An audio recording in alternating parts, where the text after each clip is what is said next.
Alors, on a travaillé avec Gloria en recouvreuse, en combiné, et maintenant, on va travailler en surjeteuse pure. Et le premier point que l'on va voir en surjeteuse pure, c'est le surjet 4 fils. Le surjet 4 fils, il sert principalement en fait à assembler et à surfiler toutes les matières extensibles. Principalement parce qu'on peut faire d'autres choses. D'ailleurs, on va voir une autre application du surjet 4 fils. On va froncer grâce à notre surjet 4 fils et on va également créer des galons. Parce que n'oubliez pas que vous êtes sur une babylock et avec une babylock, on peut piquer uniquement sur du fil si on le désire. À tout de suite. Je travaille avec Gloria en mode surjeteuse, uniquement le mode surjeteuse, donc ma surjeteuse seule. Donc pour travailler avec ma surjeteuse, elle est là et vous voyez, les 4 fils sont en attente. Je vais déjà commencer par l'enfilage de ma surjeteuse. Je baisse le levier, je tourne le volant, mes tuyaux se connectent. La machine est prête à recevoir les fils. Donc j'ai ici mes 4 fils. Je n'ai pas d'ordre d'enfilage. À la différence de toutes les autres surjeteuses qui existent sur le marché, sur une babylock, nous n'avons pas d'ordre d'enfilage. Alors, l'avantage, c'est que du coup, vous allez gagner du temps. Et surtout, si vous avez un fil en cours de route à changer parce qu'il est presque fini, eh bien, vous n'avez pas besoin de tout redémonter votre machine. Vous allez ajouter votre fil et laisser tous les autres enfiler du fait que l'on n'a pas d'ordre. Alors, hop, les boucleurs. Ça y est, ils sont passés. Vous les prenez tous les deux, vous les glissez sous le pied. Vous vous en fichez si ça se passe ici, s'il y a un fil au-dessus, en dessous. On s'en fiche. Maintenant, je vais enfiler mes aiguilles. Pour mes aiguilles, les deux en même temps.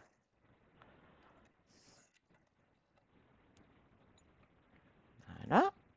Bien sûr, arrivé en bas, je les sépare et je tire pour savoir quel est le fil qui va dans l'aiguille droite et le fil qui va dans l'aiguille gauche. Je descends mon enfileur, je désigne ma surjeteuse, je coupe mon fil, je le présente. Deuxième.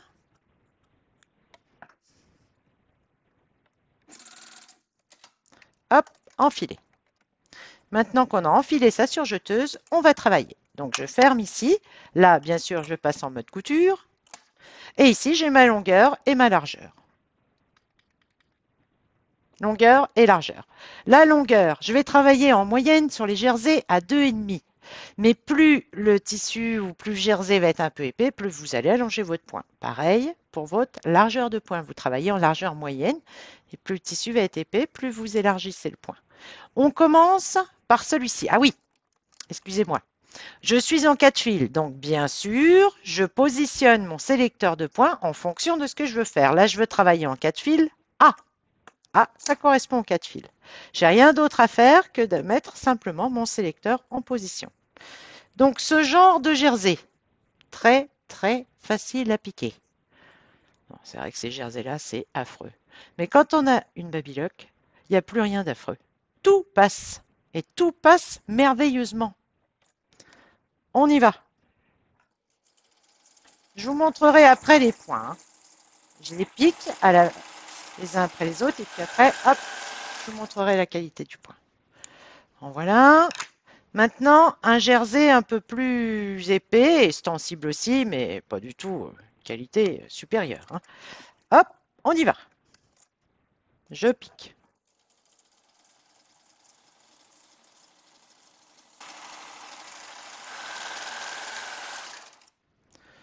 Je veux faire un petit peignoir. Bon, si je veux faire un petit peignoir, pourquoi pas, un peignoir en éponge. Donc là, hop, un petit peu plus large et un petit peu plus long.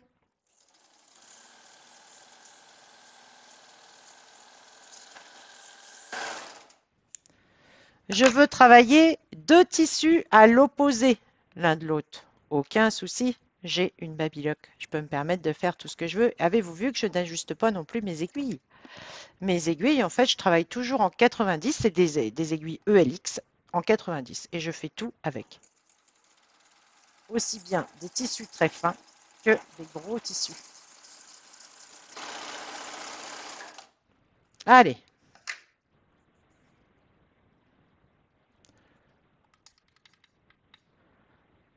qualité du point.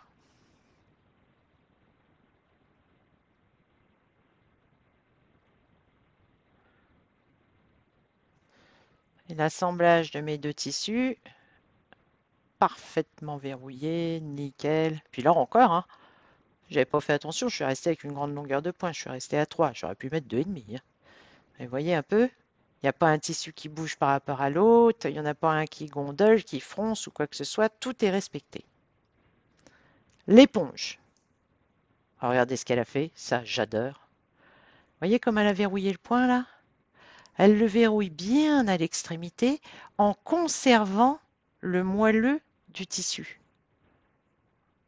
Regardez, elle a conservé le moelleux. Alors ça, c'est vraiment le top, parce que c'est ce qu'on veut. Si vous achetez ça, c'est pour que ce soit tout doux. Donc du coup, autant que ça reste tout doux, qu'on n'ait pas un point qui écrase là l'éponge. Non, non, non, c'est respecté. Mais par contre, si j'ouvre, mon assemblage est d'une solidité exemplaire. Là, il n'y a aucun problème. Ça, c'est vraiment bien. Ce jersey. Très joli. Et si j'ouvre, j'ai un assemblage parfait. Et si je tire, je conserve l'élasticité. Et maintenant, celui-ci, qui est vraiment le plus terrible. Si je tire, bah, j'ai toute l'élasticité. Si je regarde mon point, il est parfait. Et si j'ouvre mon tissu, également. Et je peux faire des mouvements dans tous les sens. Ça suit bien les mouvements du corps. Le point ne bouge pas. Et pourtant, je n'ai pas des fils adaptés ou quoi que ce soit. Hein. C'est vraiment du fil très basique. Voilà pour les assemblages de différentes matières sans aucun réglage. Avec Gloria, vous passez les tissus les uns après les autres. C'est sûr que ce point est parfaitement adapté.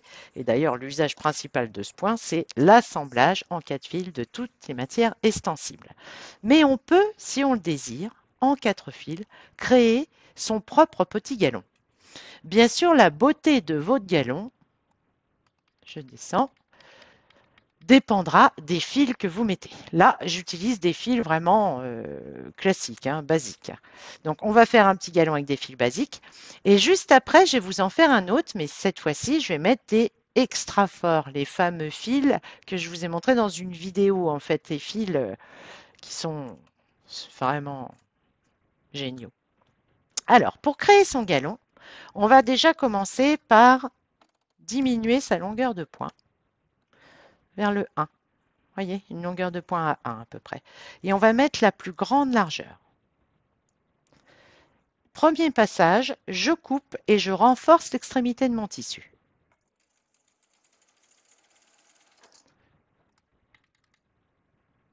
Vous allez la voir travailler.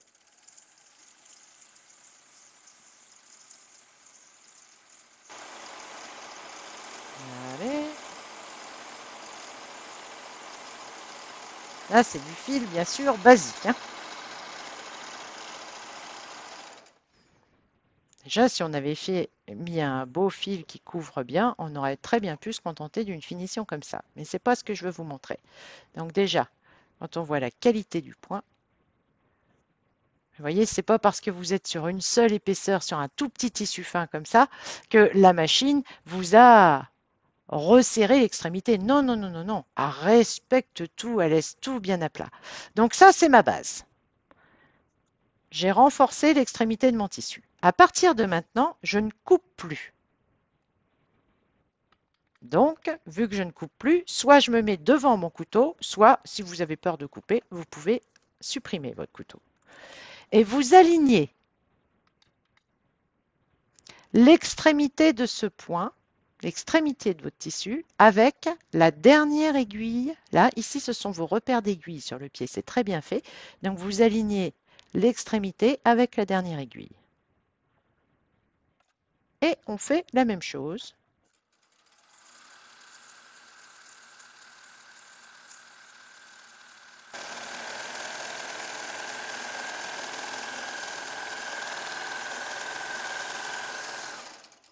Alors, qu'est-ce qu'a fait ma machine? Elle a piqué une petite partie sur le tissu et une grande partie dans le vide. Mais là, avec du fil basique. Hein. Maintenant, si je décide de travailler uniquement sur le fil, aucune machine accepterait de travailler uniquement sur le fil. Une Babylock, elle, regardez. J'aligne le fil, l'extrémité de mon fil, comme si c'était un tissu. Voyez, réellement comme si c'était un tissu. Donc, je fais comme si ce bout de fil, là, alors que c'est que du fil, hein, c'est un tissu. Et j'aligne le bout de mon fil avec ma dernière aiguille. Toujours les mêmes repères. Et on y va. Et la machine va donner le débit de fil en fonction de l'épaisseur. Et là, qu'est-ce que c'est son épaisseur? Bah, c'est uniquement du fil. Donc, elle va s'ajuster par rapport à ça. Et du coup, bah, vous allez pouvoir créer des choses qui sont vraiment... Hop. Et voilà, à partir de rien, un tout petit galon réalisé vraiment à partir de rien. C'est trop mimi. Et puis bah bon bah bien sûr là hein, c'est très léger en fait hein, parce que c'est fait avec du fil basique, mais dans certaines situations on peut faire un petit galon très léger comme celui-ci. Maintenant, ce même petit galon, on va froncer le haut de la petite jupe par exemple. On veut la froncer et on veut diviser cette pièce de tissu de moitié en fronce. Alors cette fois-ci, je vous ai fait en recouvreuse pardon, les smocks et là je vais vous faire en surjeteuse. Donc je remets mon couteau en action. Je vais vous faire en surjeteuse. Je veux des fronces aux extrémités de mon vêtement. Et je veux diviser cette pièce de tissu de moitié. Donc je me mets sur le 2 parce que je veux que ce soit de moitié. Et j'allonge mon poing à fond. Et hop, on est parti. Et là vous mettez une petite vitesse. Hein.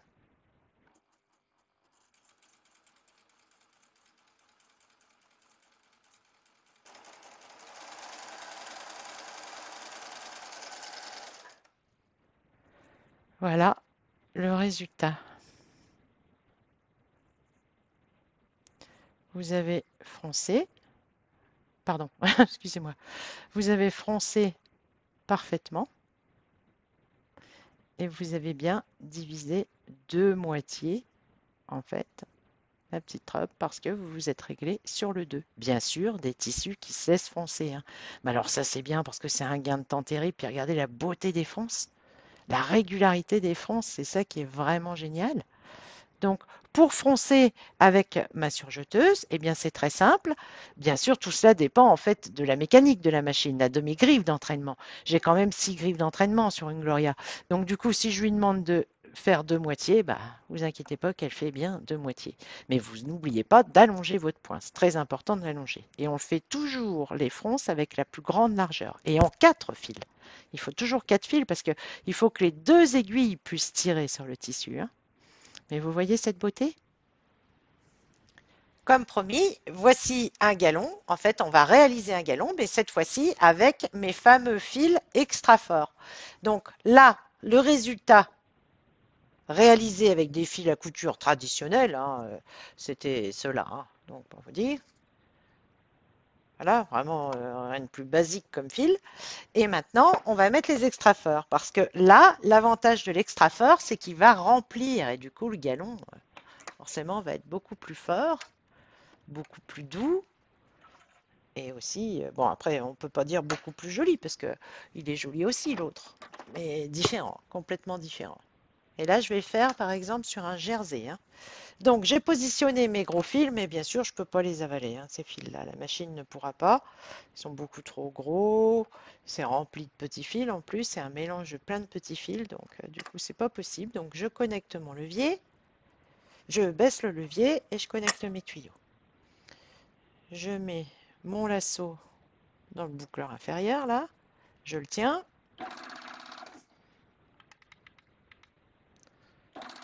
Voilà, il est sorti, il est là, je le vois ici. Et là. Et je glisse donc le gros fil dans la boucle. Hop. Voilà. Comme ça, je tire.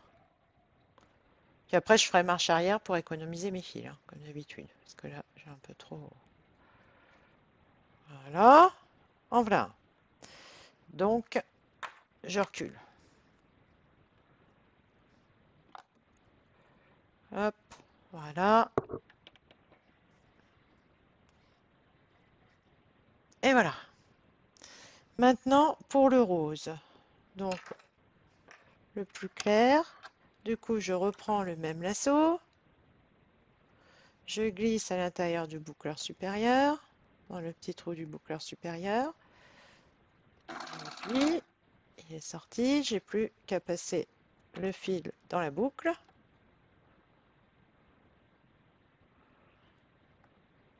Je ne sais pas si vous avez déjà réalisé des galons comme ça, mais cela, c'est un vrai bonheur. Et voilà. Hop. Oh, qu'est-ce qu'il y a? Voilà. Et voilà. Donc là, on va piquer avec une longueur de pointe. Pour les petits fils traditionnels, on était vraiment tout proche du 1, mais là, je vais me mettre à 1,5, puis peut-être que je vais avancer un petit peu plus. Et toujours ma largeur au maximum. Voilà.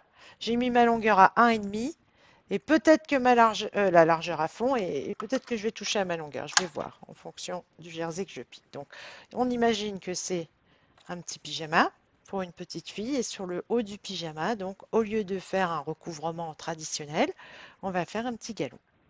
On y va. Premier passage, je coupe et je renforce l'extrémité du tissu.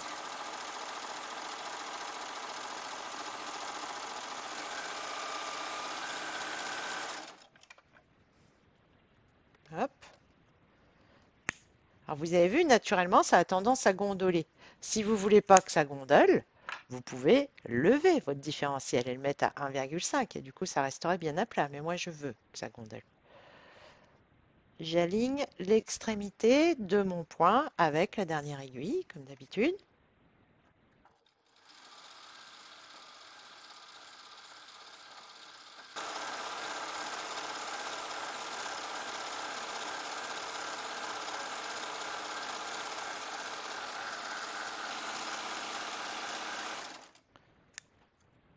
Et voilà. Et on va faire un troisième passage, mais on peut en faire 4, on peut en faire 5, hein. Ça dépend de vous, ça. C'est vous. En fonction de votre inspiration, on met un petit cran supplémentaire. Un petit cran au niveau de la longueur supplémentaire. Un tout petit peu plus long, en fait. Pour que ça fasse un effet un peu plus vaporeux.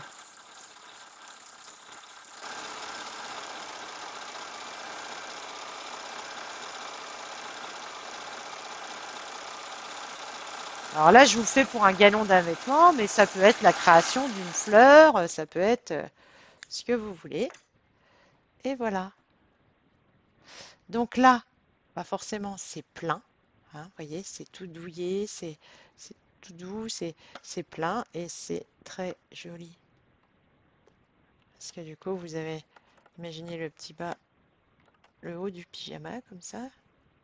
Hop. Pardon, hein. Voilà. J'adore. C'est vraiment mimi. Ça donne un effet super sympa. Et si vous voulez un effet multicolore, bah, au lieu de faire les rangs toujours du même, vous retournez et comme ça, vous pouvez faire aussi, si vous le désirez, un petit galon rose, rose foncé, rose clair, rose foncé, comme vous voulez. Vous avez le droit à tout. Elle pique aussi bien sur l'envers que sur l'endroit. Donc vous pouvez vous permettre et puis comme ça vous fait un petit dégradé au niveau de votre... Donc là, vous l'avez comme ceci. Allez, on va froncer le jersey. Je lève mon différentiel sur le 2. J'allonge mon point. Là, je vous fais des fils mousse, hein.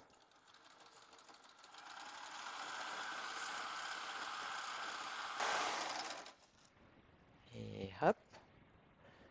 Voilà le travail. On a froncé. Ça, c'est normal, c'est mon début. Donc, on a froncé et puis on a créé son petit galon. Et tout est d'une régularité parfaite, même si vous l'avez fait avec des fils mousse.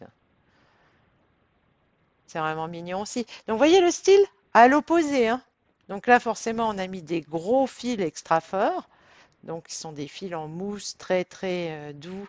Et puis là, on l'a fait avec un petit fil traditionnel. Mais dans les deux cas,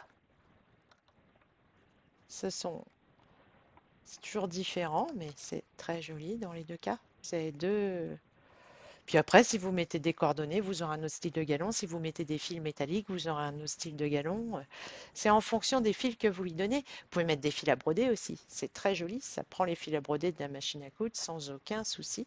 Parce que n'oubliez pas que notre machine n'a pas de tension de fil. Donc vous pouvez lui mettre ce que vous voulez. Et la beauté du galon dépendra des fils que vous lui donnez. Le prochain épisode, on passe en surjet 3 fils avec différentes applications également au niveau du surjet 3 fils. À bientôt!